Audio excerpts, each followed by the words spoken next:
High বন্ধুরা, আজকে তোমাদের সাথে শেয়ার করছি সবজি দিয়ে বিরিয়ানি। এর জন্য প্রথমে আমি শুকনো কড়ায় আমি বিরিয়ানি মশলাগুলোকে আমি ভালো করে ভেজে শিলবাটায় বেটে নিয়েছি। আবার এদিকে ফুলকপি, আলু, আর আমি এদিকে নিয়ে নিচ্ছি ক্যাপসিকাম, গাজর। আমার এই সবজিগুলোই থাকবে। তোমরা চাইলে সোয়াবিন আর পনিরও দিতে পারো। এর জন্য সোয়াবিনকে গরম জলে প্রথমে নুন দিয়ে সিদ্ধ করে ভেজে রেখে দিবে, আর পনিরকেও ভেজে রেখে দিবে। তারপরে আমি কড়াতে দিয়ে দিলাম তেলের উপরে চলে যাচ্ছে আমার হচ্ছে ওই সবজি ক্যাপসিকাম আর গাজর। ওটাকে ভাজা হয়ে গেলে ফুলকপি আর আলুটাকেও আমি ভেজে রেখে দিলাম। এবারে আমি কড়াতে এদিকে আমি ভাতটাকে আমি করে নিয়েছি। ভাতটা করার জন্য আমার হাঁড়িতে আমি জল গরম করে তাতে নুন, একটু তেল, একটু গোটা বিরিয়ানির মশলা দিয়ে তার উপরে আমি আধা ঘন্টা ভিজিয়ে রাখা বাসমতি চালটাকে দিয়ে দিয়েছি। এটা 80% সিদ্ধ হলে তারপরে এটাকে জল ঝরিয়ে থালার উপরে আমি শুকনো হতে দেবো। এবারে আমি কড়াতে দিয়ে দিলাম তেলের উপরে চলে যাচ্ছে আমার গোটা বিরিয়ানির মশলা।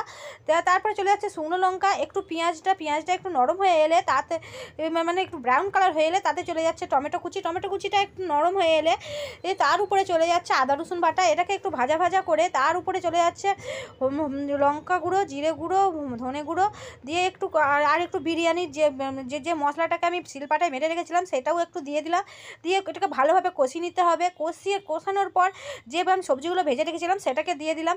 আর এদিকে আমি ভালোভাবে কষিয়ে নিয়ে নামিয়ে রেখে দিয়েছি। আর আমি আগে থেকে পেঁয়াজের বেরেস্তাও করে রেখেছিলাম। পেঁয়াজের বেরেস্তা করার জন্য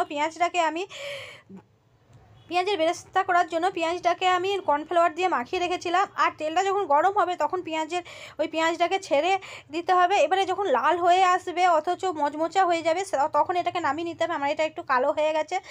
আমি এবারে যে ভাতটাকে আমি নামিয়ে রেখেছিলাম আর আমি এদিকে আরেকটা বলে দিচ্ছি। আমি মিনিমাম 2 ঘন্টার আগে 1 কাপ আমি দুধে আর একটুখানি আমি কেশর আমি ভিজিয়ে রেখেছিলাম এটি রং করার জন্য জাস্ট। এবারে আমি বিরিয়ানির হাঁড়িতে আমি দিয়ে দিচ্ছি।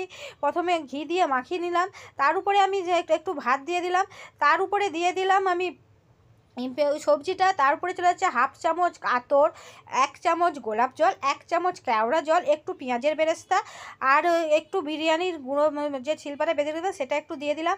তো তার উপরে আমি আবার একটা লেয়ার করে দিলাম ভাত দিয়ে। আবার তার উপরে চলে যাচ্ছে সবজি আর ওই একই রকম পদ্ধতিতে আবার দিয়ে দিলাম। আবার তার উপরে আবার একটা ভাত দিয়ে আমি এটা শেষ লেয়ার করে নিচ্ছি। এবারে শেষ লেয়ার করে নেওয়ার পরে তার উপরে চলে যাচ্ছে পেঁয়াজের বেরেস্তা, বিরিয়ানির মশলা। এটাতে এক্সট্রা করে যাবে একটু ঘি, উপর দিক দিয়ে ঘি। আর হচ্ছে ওই যে আমি কেশরটাকে ভিজিয়ে রেখেছিলাম সেইটাকে দিয়ে দিলাম। আগে থেকে আমি তাওয়াটাকে আমি গরম করে রেখেছিলাম। এবারে ওইটাকেও আমি বসিয়ে নিচ্ছি। এবারে আমি আধা ঘন্টা পর, আর আধা ঘন্টা নয় 15 মিনিট পর আমি এটাকে নামিয়ে নিলেই হয়ে যাবে আমার বিরিয়ানি। এতে